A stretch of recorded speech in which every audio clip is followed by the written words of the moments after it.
진짜 아파서 못 마시는 거냐고. 회식은 의무야, 의무. 술 못 마시면 음료수라도 마셔. 정말 아픕니다. 진통제를 먹고 있어서 술을 마시면 안 된다고 했습니다. 아, 그래? 그럼 소주 한 잔만 마셔봐. 진짜 아픈지 확인 좀 해보게. 중사님, 정말 약을 먹고 있어서. 아파서 못 마신다고? 그럼 뭐 하러 왔어? 너 같은 애 때문에 여자는 꺼지라고 소리하는 거야? 죄송합니다. 먼저 들어가겠습니다. 그날 밤 그녀는 처음으로 오빠에게 전화를 걸었습니다. 나, 이제 도저히 안 되겠어.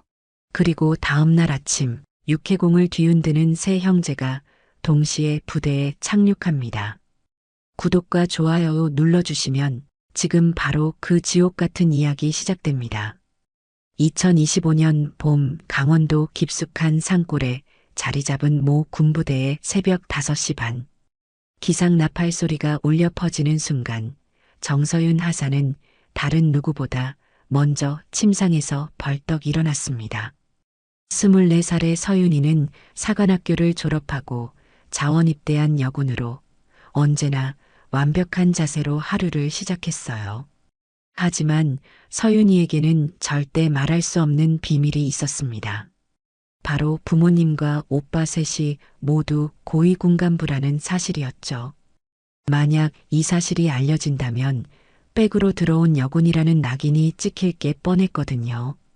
그래서 서윤이는 더욱 완벽해지려 애썼습니다. 정서윤 하사, 또 1등이네. 역시 사관학교 출신은 달라. 체력 측정에서 또다시 만점을 기록한 서윤이를 보며 교관이 말했지만 주변 동료들의 시선은 차갑기만 했어요. 저 여자 너무 튄다. 잘난 척하기는 이라는 속삭임들이 서윤이의 귀에 들려왔습니다. 특히 같은 소대의 한유진 중사는 서윤이를 노골적으로 싫어했어요. 중대장 앞에서는 웃으며 서윤이 정말 모범적입니다 라고 말했지만 뒤에서는 완전히 달랐죠. 야, 정서윤. 사관학교 나왔다고 우리보다 잘났다고 생각하지 마. 여기서는 그런 거 안 통해.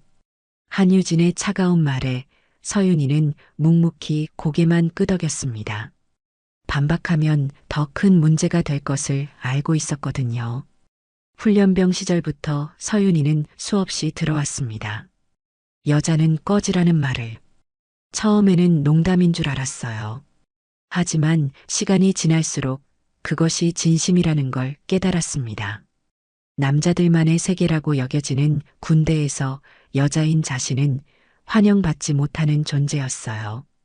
그날도 마찬가지였습니다. 저녁 점호가 끝난 후 서윤이는 혼자 무기고에서 총기 손질을 하고 있었어요. K 소총을 완벽하게 분해하고 하나하나 점검하는 모습은 그 누구보다 전문적이었습니다. 어릴 때부터 군인 가족에게 자연스럽게 배운 솜씨였거든요. 정서윤 또 여기 있네. 박상사와 김중사, 이 하사가 무기고로 들어왔습니다. 이들의 표정에는 비아냥이 가득했어요. 역시 사관학교 여자는 튀는 법이야. 이 시간에도 혼자 뭐 하는 거야? 박상사의 말에 서윤이는 정중히 대답했습니다. 총기 정비를 하고 있습니다. 아, 그래. 그럼 그 잘난 머리로 우리 야식이라도 좀 시켜보지 그래. 배고프거든. 김중사가 비웃듯 말하자 다른 이들이 킥킥 웃었어요. 서윤이의 뺨이 붉어졌지만 꾹 참았습니다. 말 안 해? 역시 여자들은 예의가 없어. 상급자가 말하는데 대답도 안 하고. 이 하사의 말이 떨어지자 분위기는 더욱 차가워졌습니다. 서윤이는 총기를 완벽하게 조립하며 조용히 말했어요. 죄송합니다. 다음부터 주의하겠습니다. 뭐, 주의하겠다고? 야, 정서윤. 너 진짜 우리를 우습게 보는 거지? 박상사가 한 걸음 다가오자 서윤이는 본능적으로 몸을 긴장시켰습니다. 하지만 아무 말도 하지 않았어요. 이것 봐. 쫄보처럼 아무 말도 못하네. 그러면서 훈련 때는 왜 그렇게 설쳐댔어? 여자 주제에 우리보다 잘한다고 뽐내더니만. 상급자들의 조롱이 계속되자 서윤이는 주먹을 꽉 쥐었습니다. 손톱이 손바닥에 박힐 정도로 말이에요. 하지만 참았습니다. 참아야 했습니다. 자, 이제 됐고. 정서윤, 내일부터는 이런 시간에 혼자 돌아다니지 마. 여자가 밤늦게 뭐 하는 거야? 박 상사의 말에 서윤이는 고개를 끄덕였습니다. 네, 알겠습니다. 상급자들이 나간 후 서윤이는 혼자 남겨진 무기고에서 한참을 서 있었어요. 완벽하게 정비된 K 소총을 바라보며 생각했습니다. 언제까지 이렇게 견뎌야 할까? 그날 밤 서윤이는 침상에 누워 핸드폰을 바라봤어요. 오빠들의 연락처가 화면에 떠올랐지만 전화를 걸지는 못했습니다. 자신의 힘으로 이겨내고 싶었거든요. 하지만 그 한계점은 생각보다 빨리 찾아올 예정이었습니다. 정서윤, 넌 정말 강하구나. 서윤이는 스스로에게 속삭이며 눈을 감았습니다. 내일도 똑같은 하루가 기다리고 있을 테지만 포기할 생각은 없었어요. 적어도 아직은. 며칠이 지나도 상황은 나아지지 않았습니다. 오히려 한유진 중사의 괴롭힘은 더욱 노골적이 되어갔어요. 서윤이가 식당에서 식사를 하고 있으면 일부러 큰 소리로 말했습니다. 요즘 여군들 참 건방져졌어. 예전에는 그래도 겸손했는데. 동료들이 웃어넘기려 해도 한유진은 멈추지 않았어요. 서윤이가 훈련에서 좋은 성과를 내면 역시 빽이 있으니까라고 비아냥댔고, 실수라도 하는 날이면 여자가 그렇지 뭐, 여자라서 그래라며 조롱했습니다. 서윤이는 묵묵히 견뎠습니다. 어깨에 입은 부상 때문에 며칠간 치료를 받아야 했지만 그마저도 꾀병 부린다는 소리를 들어야 했어요. 군의관이 진단서를 써줘도 한유진은 믿지 않는 척했습니다. 아, 정말? 어깨가 아파? 그럼 오늘 회식 때는 못 나오겠네? 금요일 저녁 소대 회식이 있는 날이었습니다. 서윤이는 부상 때문에 술을 마실 수 없다고 했지만 한유진은 끝까지 참석하라고 강요했어요. 회식은 의무야, 의무. 술 못 마시면 음료수라도 마셔. 결국 서윤이는 어깨에 파스를 붙인 채 회식 자리에 참석했습니다. 부대 근처 작은 술집에서 열린 회식에는 소대원들이 모두 모였어요. 처음에는 분위기가 나쁘지 않았습니다. 하지만 술이 들어가자 상황이 달라졌어요. 한유진의 목소리가 점점 커지기 시작했습니다. 야, 정서윤. 너 진짜 아파서 못 마시는 거야? 아니면 핑계야? 서윤이는 조용히 대답했어요. 정말 아픕니다. 진통제를 먹고 있어서 술을 마시면 안 된다고 했습니다. 아, 그래. 그럼 소주 한 잔만 마셔봐. 진짜 아픈지 확인 좀 해보게. 다른 동료들이 그만해라라고 말렸지만 한유진은 듣지 않았어요. 오히려 더 흥분했습니다. 아니, 이게 뭐야? 회식 자리에서 혼자만 음료수 마시고 앉아있으면 분위기 깨지잖아. 서윤이의 얼굴이 창백해졌습니다. 주변 사람들의 시선이 모두 자신에게 집중되는 것을 느꼈어요. 어떤 이들은 동정하는 눈빛을, 어떤 이들은 불편해하는 표정을 짓고 있었습니다. 중사님, 정말 약을 먹고 있어서. 서윤이가 다시 설명하려 하자 한유진이 갑자기 소리쳤습니다. 아파서 못 마신다고? 그럼 뭐하러 왔어? 술집 안이 순식간에 조용해졌어요. 다른 테이블 손님들까지 이쪽을 쳐다봤습니다. 여자는 꺼져라. 남자 군인 세계에 끼지 마.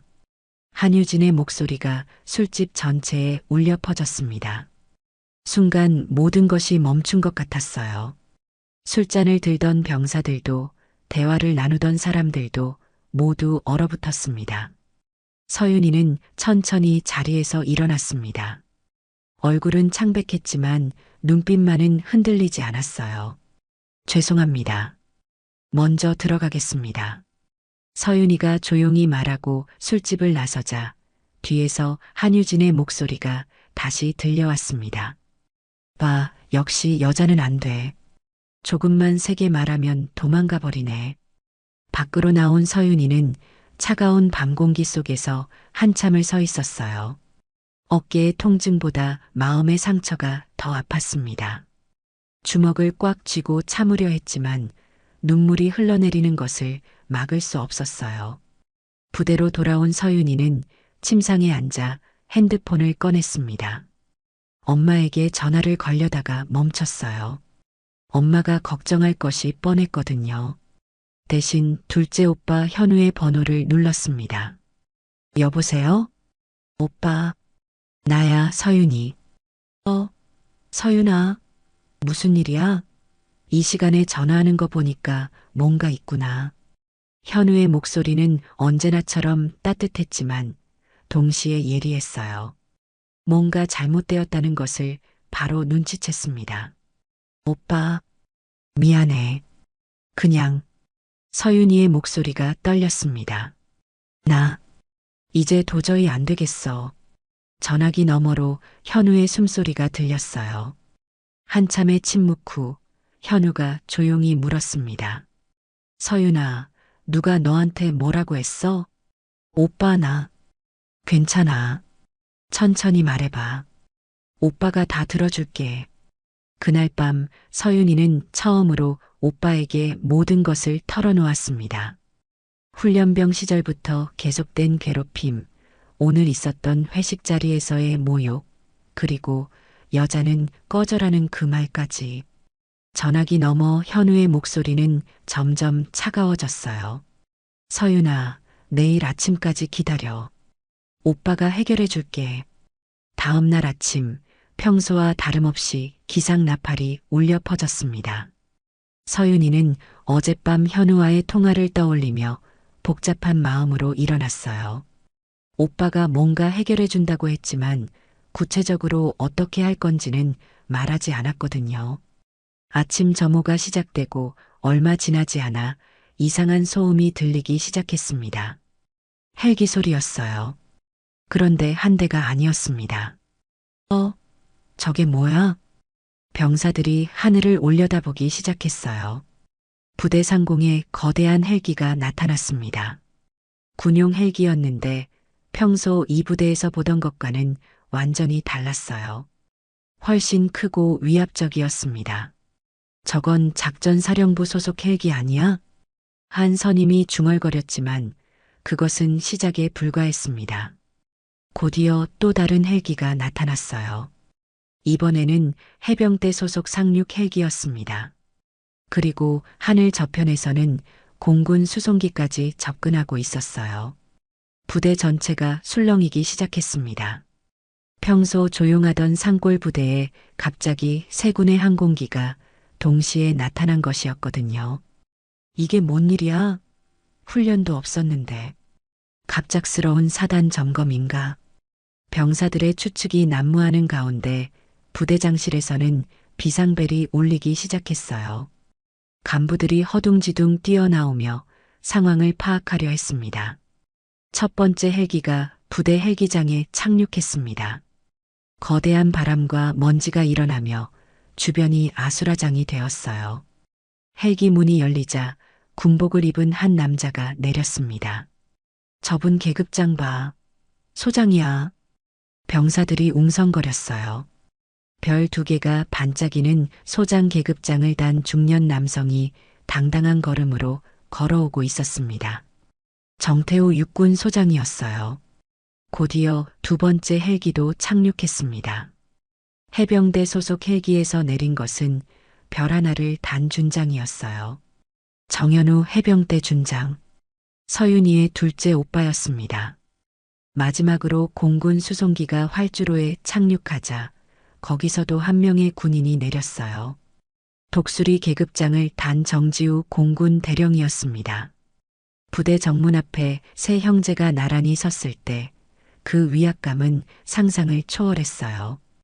육군 소장, 해병대 준장, 공군 대령. 서로 다른 군에서 고위직을 맡고 있는 삼형제가 동시에 나타난 것이었습니다. 부대장이 황급히 달려와 격려했어요.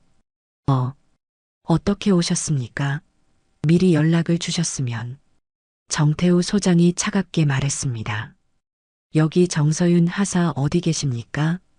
부대장의 얼굴이 새하얗게 변했어요. 갑자기 웬 하사 이야기가 나오는지 이해할 수 없었거든요. 정서윤 하사요? 그게 무슨... 빨리 모셔오십시오. 정현우 준장의 목소리에는 협상의 여지가 없었어요. 부대장은 급히 부관에게 지시했습니다. 정서윤 하사 당장 모셔와. 그 순간 멀리서 서윤이가 뛰어오는 모습이 보였어요. 오빠들을 본 서윤이의 표정은 복잡했습니다. 놀라움과 당황, 그리고 약간의 안도감이 뒤섞여 있었어요. 주변 병사들은 더욱 혼란스러워했습니다. 저 하사가 뭐길래 저런 고위 간부들이... 설마 정서윤 하사 집안이... 정지우 대령이 서윤이에게 다가가 조용히 물었습니다. 괜찮아? 서윤이는 고개를 끄덕였지만 어젯밤의 상처가 완전히 사라진 것은 아니었어요. 부대장은 땀을 뻘뻘 흘리며 상황을 파악하려 애썼습니다. 죄송합니다만 이게 무슨 일인지. 정태우 소장이 단호하게 말했습니다. 어제 이 부대에서 여군에 대한 성차별적 발언이 있었다고 보고받았습니다. 즉시 관련자들을 소집하십시오. 부대장의 다리가 후들거렸어요. 일개 하사를 위해 3군의 고위 간부들이 동시에 움직인 것이었습니다.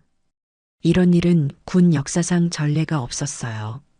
지금 당장 한유진 중사와 관련 간부들을 회의실로 소집하십시오. 정현우 준장의 명령에 부대장은 고개를 끄덕일 수밖에 없었습니다. 네, 즉시 소집하겠습니다. 부대 전체가 술렁였어요. 평범한 여군 하사 하나 때문에 이런 일이 벌어지다니. 누구도 예상하지 못한 상황이었습니다. 서윤이는 오빠들을 바라보며 복잡한 심정이었어요. 고마우면서도 미안했습니다. 자신 때문에 오빠들이 이렇게까지 해야 하는 건지. 하지만 정태우 소장의 차가운 눈빛을 본 순간 서윤이는 깨달았어요. 이제 더 이상 참고 견디는 것만이 해답이 아니라는 것을. 때로는 정의를 위해 싸워야 한다는 것을 말이에요. 회의실로 향하는 간부들의 발걸음이 무거웠습니다. 곧 벌어질 일을 예감하고 있었거든요. 비상 소집된 하사관 회의실은 숨막히는 긴장감으로 가득했습니다. 평소라면 간부들끼리 편안하게 대화를 나누던 공간이었지만 오늘은 완전히 달랐어요. 중앙에 놓인 긴 테이블 한쪽에는 서윤이와 한유진 중사, 그리고 소대장과 대대장이 경직된 자세로 앉아 있었습니다. 한유진의 얼굴은 창백했어요. 아침부터 갑자기 벌어진 상황을 이해할 수 없었거든요. 어젯밤 회식에서 했던 말들이 설마 이런 결과를 가져올 줄은 꿈에도 몰랐습니다. 한유진 중사님, 무슨 일인지 아세요? 소대장이 조용히 물었지만 한유진은 대답할 수 없었어요. 가슴이 두근거리고 식은땀이 흘러내렸습니다. 그때 회의실 문이 열렸습니다. 먼저 들어온 것은 정태우 육군 소장이었어요. 키 180cm가 넘는 장신에 카리스마 넘치는 인상, 그리고 별 2개가 반짝이는 어깨를 보자 회의실 안의 모든 사람들이 벌떡 일어나 경례했습니다. 경례. 이어서 정현우 해병대 준장이 들어왔어요. 해병대 특유의 강인한 인상과 함께 냉정한 눈빛이 회의실을 훑쳤습니다. 마지막으로 정지우 공군 대령까지 입장하자 작은 회의실이 갑자기 위압적인 공간으로 변했어요. 세 형제가 테이블 맞은편에 나란히 앉자 한유진의 손이 떨리기 시작했습니다. 이제야 상황의 심각성을 깨달았거든요. 정태우 소장이 차갑게 입을 열었습니다. 여기 성차별적 발언이 있었다고 들었습니다. 군 기강을 뒤흔드는 중대 사안입니다. 대대장이 땀을 뻘뻘 흘리며 대답했어요. 그게 정확히 무슨 말씀이신지. 어제 회식 자리에서 여자는 꺼져라라는 발언이 있었습니다. 맞습니까? 정현우 준장의 질문에 회의실이 조용해졌어요. 한유진의 얼굴이 더욱 하얗게 변했습니다. 그건 그냥 분위기상. 한유진이 변명하려 하자 정지우 대령이 끼어들었습니다. 분위기상? 군대는 분위기로 운영되는 곳이 아닙니다. 계급과 규율로 움직이는 곳이죠. 정태우 소장이 서윤이를 바라보며 말했습니다. 정서윤 하사, 어제 있었던 일을 정확히 말해 보십시오. 서윤이는 조심스럽게 입을 열었어요. 어제 소대 회식에서 어깨 부상으로 인해 음주를 할 수 없다고 말씀드렸습니다.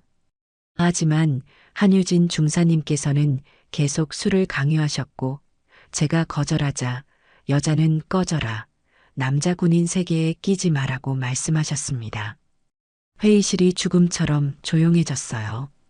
한유진은 변명하고 싶었지만 입이 떨어지지 않았습니다. 정현우 준장이 한유진을 향해 말했습니다. 군대는 계급이 아니라 인격으로 지휘하는 곳입니다. 여동생이 아니라 정서윤 하사에 대한 모욕입니다. 준장님, 그건 오해입니다. 저는 그냥.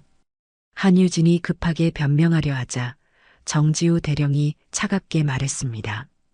오늘 이 부대 상공에 뜬 항공기들 그냥 보여주기가 아닙니다. 다 보고받고 왔습니다. 대대장이 당황하며 물었어요. 보고라니요? 이 부대 내에서 지속적으로 이루어진 성차별적 언행에 대한 모든 보고서 말입니다. 정태우 소장이 서류 몇 장을 테이블에 놓았어요. 한유진의 얼굴이 새파랗게 변했습니다.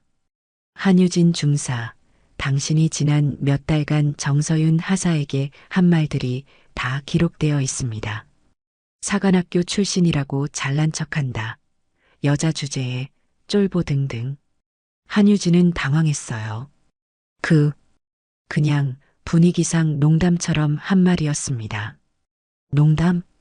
정태우 소장의 목소리가 더욱 차가워졌습니다.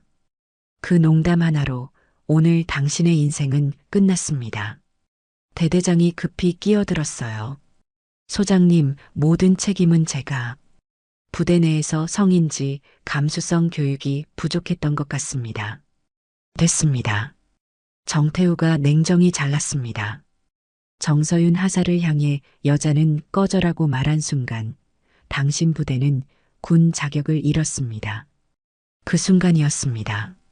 한유진이 갑자기 벌떡 일어나더니 서윤이에게 소리쳤어요. 이게 다 너 때문이야. 내 오빠들이 장군이라고 이렇게 나오는 거지. 회의실이 순식간에 아수라장이 되었어요. 한유진은 흥분해서 계속 소리쳤습니다. 내 오빠들이 장군이라면 난 군복 벗는다. 정현우 준장이 천천히 일어나 한유진에게 다가갔습니다. 그 말 지금 녹취됐습니다. 한유진의 얼굴이 창백해졌어요. 당신 진짜 벗게 될 겁니다. 소대장과 대대장은 상황의 심각성을 뒤늦게 깨달았어요. 일개 중사가 장성급 간부들 앞에서 저런 망언을 쏟아낸 것이었습니다. 정지우 대령이 조용히 말했습니다. 한유진 중사, 당신은 지금 군 기강문란, 성차별적 언행, 그리고 상급자 모독까지 저질렀습니다. 한유진은 이제야 자신이 저지른 일의 심각성을 깨달았어요. 하지만 이미 늦었습니다. 정태우 소장이 최종 선고를 내렸습니다. 즉시 군법회의에 회부하겠습니다. 한유진의 망언이 터진 후 회의실 분위기는 완전히 얼어붙었습니다. 대대장은 땀을 뻘뻘 흘리며 상황을 수습하려 애썼지만 이미 돌이킬 수 없는 선을 넘어버린 상태였어요. 소장님, 정말 죄송합니다. 제가 부대를 제대로 관리하지 못해서. 대대장이 고개를 숙이며 사과했지만 정태우 소장의 표정은 차갑기만 했습니다. 대대장, 당신은 이런 일이 일어나고 있다는 것을 알고 있었습니까? 그게. 대대장은 대답을 못했어요. 사실 부대 내에서 여군에 대한 차별적 분위기가 있다는 것을 어느 정도 알고 있었거든요. 하지만 심각하게 생각하지 않았습니다. 정현우 준장이 냉정하게 물었습니다. 정서윤 하사가 지금까지 겪은 일들에 대해 보고받은 적이 있습니까? 직접적인 보고는, 그럼 간접적으로는 알고 있었다는 말씀이군요. 대대장의 얼굴이 더욱 창백해졌어요. 자신도 모르게 인정해버린 셈이었습니다. 정지우 대령이 서류를 펼치며 말했습니다. 여기 지난 3개월간 이 부대에서 일어난 성차별 관련 사건들이 정리되어 있습니다. 총 15건의 신고가 있었는데 제대로 처리된 것은 단 한 건도 없습니다. 소대장이 깜짝 놀라며 물었어요. 15건이나 됩니까? 대부분 사소한 일이라며 무마되었습니다. 그중 10건이 정서윤 하사 관련이고 나머지 5건은 다른 여군들 관련입니다. 회의실에 있던 모든 사람들이 충격을 받았어요. 그동안 얼마나 많은 일들이 묻혀왔는지 깨달았거든요. 정태우 소장이 대대장을 향해 말했습니다. 대대장, 당신은 지휘관으로서 부하들을 보호할 의무가 있었습니다. 하지만 그 의무를 방기했습니다. 소장님, 정말 몰랐습니다. 만약 알았다면. 몰랐다고요? 정현우 준장이 또 다른 서류를 꺼냈어요. 작년 12월 여군 김상의 일병이 성희롱을 당했다고 신고했을 때 당신이 한 말을 기억하십니까? 대대장의 얼굴이 하얗게 변했습니다. 군대에서 그런 일은 흔한 일이다. 너무 예민하게 받아들이지 말라고 하셨죠. 그때는 정말 사소한 일이라고 생각해서. 사소한 일? 정지우 대령의 목소리가 높아졌습니다. 군인의 인격과 존엄성을 짓밟는 것이 사소한 일입니까? 대대장은 더 이상 변명할 수 없었어요. 자신의 잘못된 판단과 안일한 대응이 오늘의 사태를 불러온 것이었습니다. 한편 한유진은 여전히 흥분 상태였어요. 자신이 저지른 일의 심각성을 제대로 인식하지 못하고 있었습니다. 이게 정말 공정한 겁니까? 오빠들이 높은 계급이라고 이렇게 특별 대우 받는 게 맞습니까? 한유진의 말에 정태우 소장이 천천히 일어났습니다. 특별 대우라고 했습니까? 네. 이건 명백한 특혜입니다. 좋습니다. 그럼 묻겠습니다. 만약 정서윤 하사가 일반 집안 출신이었다면 당신은 계속 그런 식으로 괴롭혔을 겁니까? 한유진은 대답을 못했어요. 대답해 보십시오. 뒷배가 없는 여군이라면 계속 여자는 꺼져라고 말했을 겁니까? 그건 정현우 준장이 차갑게 말했습니다. 바로 그겁니다. 당신은 상대가 만만해 보이면 괴롭히고 무서우면 꼬리를 내리는 전형적인 가해자입니다. 한유진의 얼굴이 붉어졌어요. 하지만 반박할 말이 없었습니다. 소대장이 조심스럽게 물었어요. 그럼 앞으로 어떻게 될까요? 정지우 대령이 답했습니다. 한유진 중사는 즉시 구속 조치됩니다. 성차별적 언행, 부하 괴롭힘, 상급자 모독 등의 혐의로 군법회의에 회부될 예정입니다. 그리고 이 부대는 전면적인 감사를 받게 됩니다. 정태우 소장의 말에 대대장이 절망적인 표정을 지었어요. 대대장, 당신도 지휘 소홀 책임을 져야 합니다. 소장님, 한 번만 기회는 이미 충분히 있었습니다. 15건의 신고를 무시한 것이 바로 그 증거입니다. 그때 서윤이가 조용히 일어났습니다. 소장님, 죄송하지만 한 말씀 드려도 될까요? 정태우가 고개를 끄덕였어요. 저는 개인적인 복수를 원하는 것이 아닙니다. 다만 앞으로 이런 일이 반복되지 않았으면 좋겠습니다. 서윤이의 말에 회의실이 조용해졌어요. 저 같은 여군들이 더 이상 여자는 꺼져라는 말을 듣지 않고 당당히 군복을 입을 수 있는 환경이 되었으면 합니다. 한유진은 서윤이의 말을 듣고서야 자신이 얼마나 잘못했는지 깨달았어요. 하지만 이미 너무 늦었습니다. 정태우 소장이 최종 결정을 내렸습니다. 한유진 중사는 즉시 영창 조치 후 군법회의 회부 대대장은 지휘 소홀 책임으로 보직 해임, 그리고 이 부대는 성인지 교육 전면 재실시 조치합니다. 회의실 문이 열리며 헌병들이 들어왔습니다. 한유진을 연행하기 위해서였어요. 회의실에서 나온 서윤이는 복잡한 마음이었습니다. 한유진이 헌병들에게 연행되는 모습을 보며 안도감과 함께 묘한 허탈감도 느꼈어요. 오랫동안 참아온 고통이 해결되긴 했지만 과연 이것이 최선의 방법이었을까 하는 생각이 들었거든요. 부대 밖으로 나온 서윤이를 기다리고 있던 것은 새 오빠들이었습니다. 정태우, 정현우, 정지우가 나란히 서서 여동생을 바라보고 있었어요. 그런데 그들의 표정이 심상치 않았습니다. 서윤아, 이제 그만하자. 정태우가 단호하게 말했어요. 무슨 말이야, 오빠? 군대 그만둬.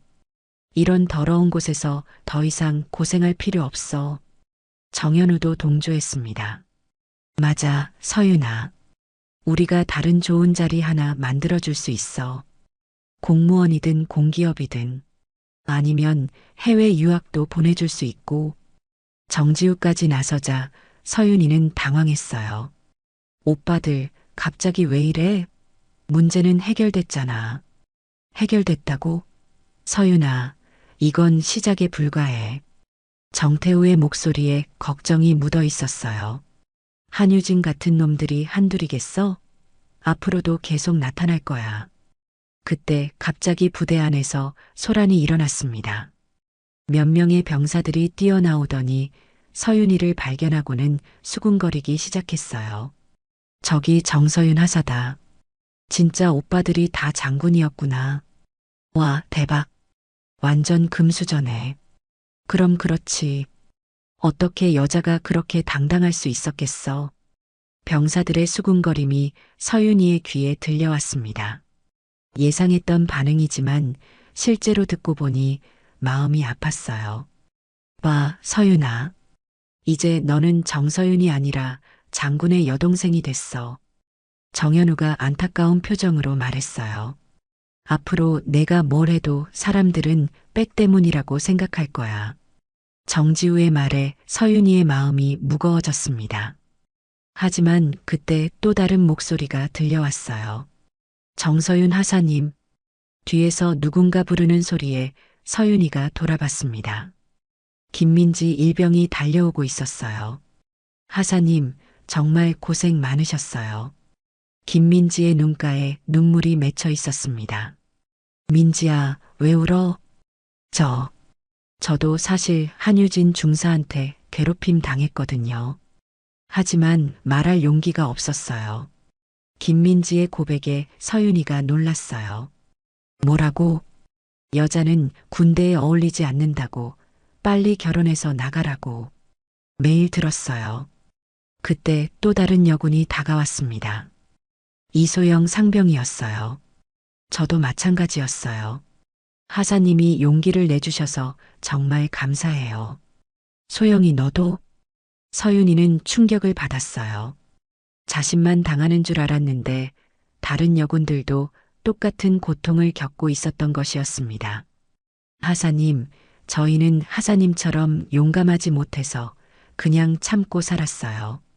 김민지가 눈물을 닦으며 말했어요. 하지만 하사님이 보여주신 용기 덕분에 저희도 희망이 생겼어요. 이소영이 고개를 끄덕이며 덧붙였습니다. 이제 우리도 당당하게 여군으로 살 수 있을 것 같아요. 서윤이는 갑자기 깨달았어요. 자신의 싸움이 단순히 개인적인 복수가 아니었다는 것을, 다른 여군들에게도 희망을 주는 일이었다는 것을 말이에요. 정태우가 걱정스럽게 말했어요. 서윤아, 그래도 너무 힘들 거야. 앞으로 더 큰 시련들이 기다리고 있을지도 몰라. 하지만 서윤이는 고개를 저었습니다. 아니, 오빠. 이제야 알겠어. 뭘? 내가 여기 있어야 하는 진짜 이유를. 서윤이가 김민지와 이소영을 바라보며 말했어요. 이 군대 안에 누군가는 나 같은 사람이 필요해. 먼저 용기를 내서 길을 만드는 사람이 필요하다고. 정현우가 한숨을 쉬었습니다. 서윤아, 내 마음은 이해하지만 오빠 만약 내가 여기서 도망치면 민지나 소영이는 나 다음에 들어올 여군들은 서윤이의 목소리가 단단해졌습니다. 한유진 같은 사람들은 또 나타날 거고 그들은 또 똑같은 고통을 겪을 거야. 하지만 내가 모든 걸 다 감당할 필요는 없어. 정지우가 걱정스럽게 말했어요. 아니야, 오빠. 나는 할 수 있어. 서윤이가 단호하게 말했습니다. 나는 오빠들이 있어서 이렇게 해결할 수 있었어. 하지만 이제는 내 힘으로도 싸울 수 있다는 걸 알았어. 김민지가 서윤이의 손을 꼭 잡았어요. 하사님, 저희가 도와드릴게요. 맞아요.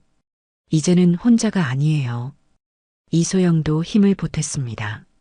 서윤이는 비로소 확신했어요.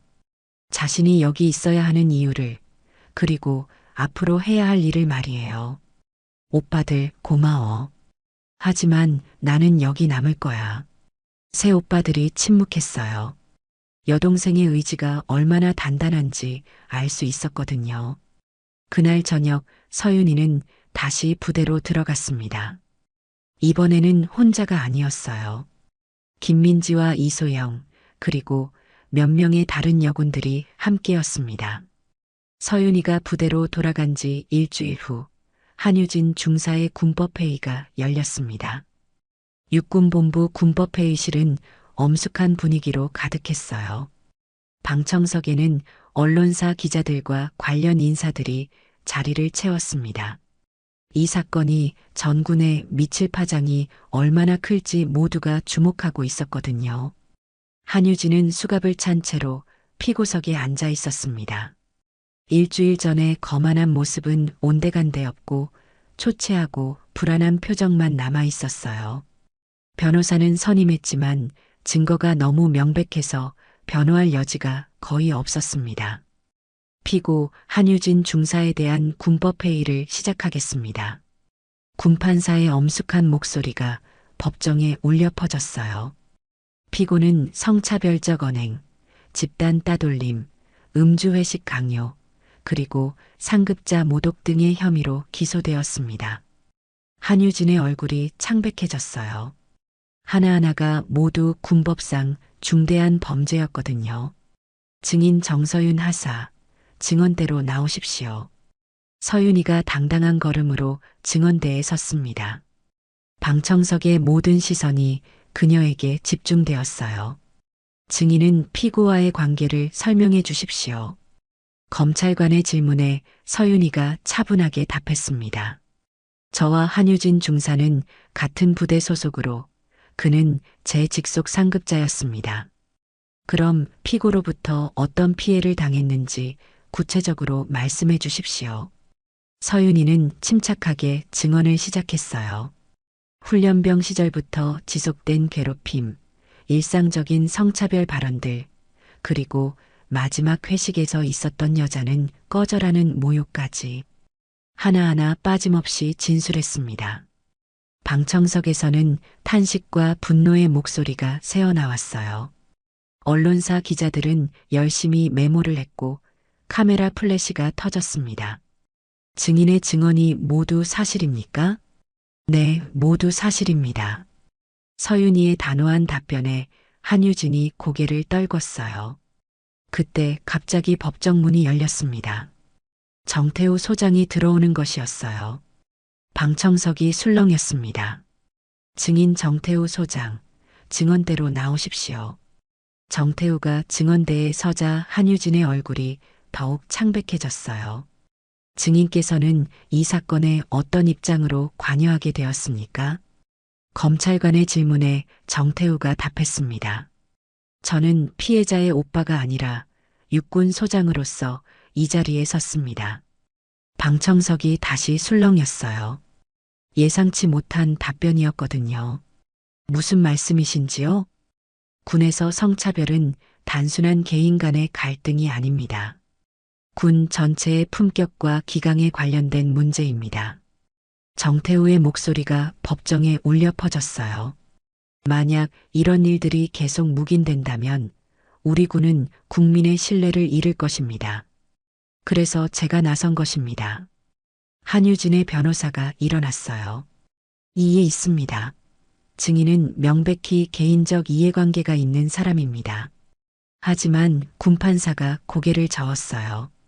기각합니다. 증인의 진술을 계속하십시오. 정태우가 계속 말했습니다. 피고 한유진 중사는 단순히 한 개인을 괴롭힌 것이 아닙니다. 군인의 명예와 존엄성을 짓밟았습니다.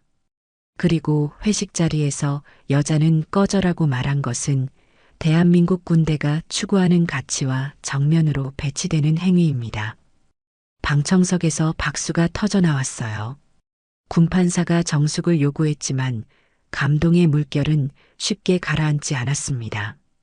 그 다음으로는 김민지와 이소영이 증인으로 나왔어요. 그들도 한유진으로부터 비슷한 괴롭힘을 당했다고 증언했습니다.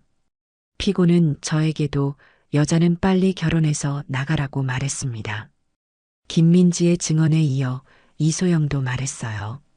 훈련 때마다 여자라서 못한다는 말을 들었습니다. 매우 모욕적이었습니다. 한유진은 더 이상 변명할 수 없었어요.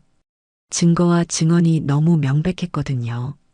마지막으로 한유진에게 최후 진술 기회가 주어졌습니다. 피고 할 말이 있습니까?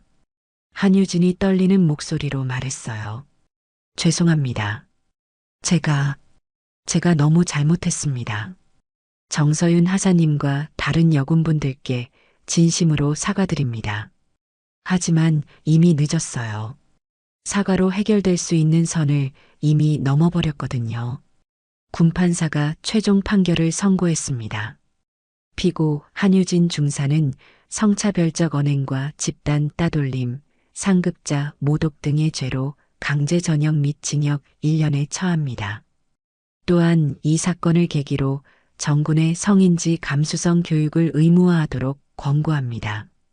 방청석에서 환호성이 터져 나왔어요. 정의가 승리한 순간이었습니다. 한유진은 고개를 푹 숙인 채 법정을 나갔어요. 그의 군 생활은 그렇게 끝났습니다. 서윤이는 법정을 나서며 후련한 마음이었어요. 길고 힘든 싸움이 끝났습니다. 하지만 이것은 끝이 아니라 새로운 시작이라는 것을 알고 있었어요. 한 명의 군인으로 군법회의가 끝난 지 2달이 지났습니다. 부대는 완전히 달라져 있었어요. 성인지 감수성 교육이 전면적으로 시행되었고 여군들을 위한 상담센터도 새로 설치되었습니다. 무엇보다 분위기 자체가 바뀌었어요. 서윤이는 이제 부대 내에서 완전히 다른 존재가 되어 있었습니다. 동료들은 그녀를 장군의 여동생이 아닌 용기 있는 선배로 바라봤어요. 특히 여군들에게는 희망의 상징 같은 존재였습니다. 서윤 선배, 이거 어떻게 생각하세요? 김민지가 훈련 중에 질문했어요. 이제 그녀는 예전처럼 위축되지 않았습니다. 민지야, 내 생각을 먼저 말해봐. 내 판단을 믿어. 서윤이의 격려에 김민지가 자신감 있게 대답했어요. 이런 모습들이 서윤이에게는 가장 큰 보람이었습니다. 그런 어느 날 부대에 특별한 소식이 전해졌어요. 정서윤 하사, 부대장님이 부르십니다. 부대장실에 들어간 서윤이를 기다리고 있던 것은 새로 부임한 김 대대장이었어요. 전 대대장은 지휘 소홀 책임으로 보직 해임된 후였습니다. 정서윤 하사 앉으십시오. 김 대대장의 표정이 밝았어요. 좋은 소식이 있습니다. 당신이 이번 모범 하사 표창 대상자로 선정되었습니다. 서윤이가 놀랐어요. 모범 하사 표창이요? 네. 용기와 사명감으로 군의 품격을 지켜준 공로를 인정받았습니다. 그리고 하나 더. 김 대대장이 미소를 지었어요. 부대여군 리더십강의 담당관으로 임명됩니다. 앞으로 신임 여군들을 교육하는 역할을 맡게 됩니다. 서윤이는 감격했어요. 이제 정말로 자신과 같은 상황의 여군들을 도울 수 있게 된 것이었습니다. 표창식 날이 다가왔습니다. 강원도 부대 강당에는 많은 사람들이 모였어요. 부대원들은 물론이고 지역 언론사 기자들까지 참석했습니다. 정서윤 하사, 그 용기와 사명감으로 군의 품격을 지켜준 바, 이에 모범 하사 표창을 수여합니다. 김 대대장이 표창장을 서윤이에게 전달했어요. 박수가 터져 나왔습니다. 관중석 뒤쪽에는 민간복을 입은 세 남자가 조용히 앉아 있었어요. 정태우, 정현우, 정지우였습니다. 그들은 조용히 박수를 치며 여동생을 바라보고 있었어요. 축하 연설을 부탁드립니다. 서윤이가 마이크 앞에 섰습니다. 잠시 침묵이 흘렀어요. 그리고 천천히 입을 열었습니다. 안녕하십니까? 정서윤 하사입니다. 목소리가 강당 전체에 울려 퍼졌어요. 2달 전 저는 여자는 꺼져라는 말을 들었습니다. 그 순간 저는 선택의 기로에 섰어요. 참고 넘어갈 것인가 아니면 맞서 싸울 것인가. 청중들이 집중해서 들었어요. 저는 싸우기로 했습니다. 저 혼자만을 위해서가 아니라 저와 같은 상황에 있는 모든 여군들을 위해서였어요. 김민지와 이소영이 눈물을 흘리며 박수를 쳤어요. 처음에는 무서웠습니다. 혼자서 거대한 벽에 맞서는 것 같았거든요. 하지만 용기를 내자 많은 분들이 도와주셨어요. 서윤이가 오빠들이 앉은 쪽을 바라봤어요. 가족들이 힘이 되어 주었고 동료들이 함께해 주었습니다. 그리고 무엇보다 제 자신을 믿었어요. 지금 이 자리에서 말씀드리고 싶습니다. 저는 더 이상 장군의 여동생이 아닙니다. 저는 정서윤, 대한민국 육군 하사입니다. 강당이 잠시 조용해졌다가 폭발적인 박수가 터져 나왔어요. 앞으로도 계속 싸워나갈 것입니다. 성별에 관계없이 모든 군인이 존중받는 군대를 만들기 위해서요. 그리고 저와 같은 상황에 처한 모든 분들께 말씀드립니다. 용기를 내세요. 혼자가 아닙니다. 우리 모두가 함께 있습니다. 서윤이의 연설이 끝나자 기립박수가 이어졌어요. 많은 사람들이 감동의 눈물을 흘렸습니다. 식이 끝난 후 서윤이는 오빠들과 함께 부대 밖으로 나왔어요. 서윤아, 정말 자랑스럽다. 정태우가 진심으로 말했어요. 우리 여동생이 이렇게 멋진 사람이었구나. 정현우도 감동했습니다. 앞으로도 계속 응원할게. 정지우의 말에 서윤이가 미소 지었어요. 고마워, 오빠들. 하지만 이제는 정말 괜찮아. 내 힘으로도 할 수 있어. 그날 저녁 서윤이는 혼자 부대 뒤편 언덕에 올라갔어요. 강원도의 아름다운 석양이 하늘을 물들이고 있었습니다. 핸드폰에 문자가 왔어요. 김민지로부터였습니다. 선배 덕분에 저도 용기가 생겼어요. 감사합니다. 곧이어 이소영의 문자도 왔어요. 내일부터 신임여군 교육 잘 부탁드려요. 선배가 있어서 든든해요. 서윤이는 미소를 지으며 하늘을 바라봤어요. 별들이 하나둘씩 나타나기 시작했습니다. 이제 정말 시작이야. 서윤이는 속으로 중얼거렸어요. 앞으로도 힘든 일들이 있을 테지만 더 이상 두렵지 않았습니다. 자신이 옳은 길을 걷고 있다는 확신이 있었거든요. 며칠 후 부대에는 새로운 여군들이 입대했어요. 서윤이는 그들의 첫 번째 교관이 되었습니다. 안녕하세요. 여러분의 교관 정서윤 하사입니다. 새로운 시작이었어요. 이제 서윤이는 장군의 동생이 아닌 정서윤 그 자체로서 새로운 역사를 써내려가고 있었습니다. 한유진은 권력 앞에서는 비굴하고 약자에게는 강한 전형적인 가해자였습니다. 반면 서윤이는 진정한 강함이 무엇인지 보여줬죠. 자신을 위해서가 아니라 다른 사람들을 위해 일어서는 것. 이것이 진짜 용기입니다. 우리 모두 서윤이처럼 정의로운 사람이 되어 보아요. 감동받으셨다면 구독과 좋아요 눌러주시고 댓글로 응원 메시지도 남겨주세요.